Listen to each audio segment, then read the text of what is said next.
В този видеоклип ще разкажа малко повече относно класирането на вебсайтовете в Google.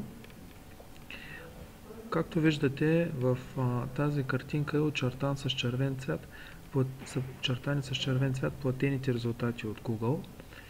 Те дават възможност на всеки собственик на бизнес да класира своят вебсайт, плащайки директно на търсачката Google начални позиции за ключовите думи, които представляват интерес за неговият бизнес.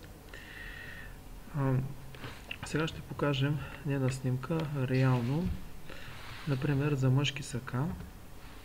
Когато дадем търсене на мъжки сака, виждаме, имаме един платен резултат. Имаме един платен резултат над органичното търсене и отстрани също имаме платени резултати. Това са сайтове, които се плащат, за да бъдат класирани тук, също така както и този сайт. Този сайт е органично класиран и всички под него сайтове са органично класирани. Органично означава естествено класиране на сайта в търсачката. За органично класиране на сайта е необходимо доста време.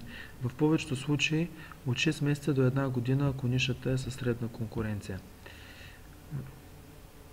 Избрах точно тази дума, защото първият сайт в органичното класиране е реализиран с наш софтуер MaxCart и да покажем как сайтовете, реализирани с нашия продукт, могат да забият челни позиции в търсачката, но това нещо отнема доста време и е въпрос на дълго време, труд, много човекочасове и човекодни за работа и също така е свързано с инвестиция на определени средства за реклама, за да се постигне такъв добър резултат в класирането.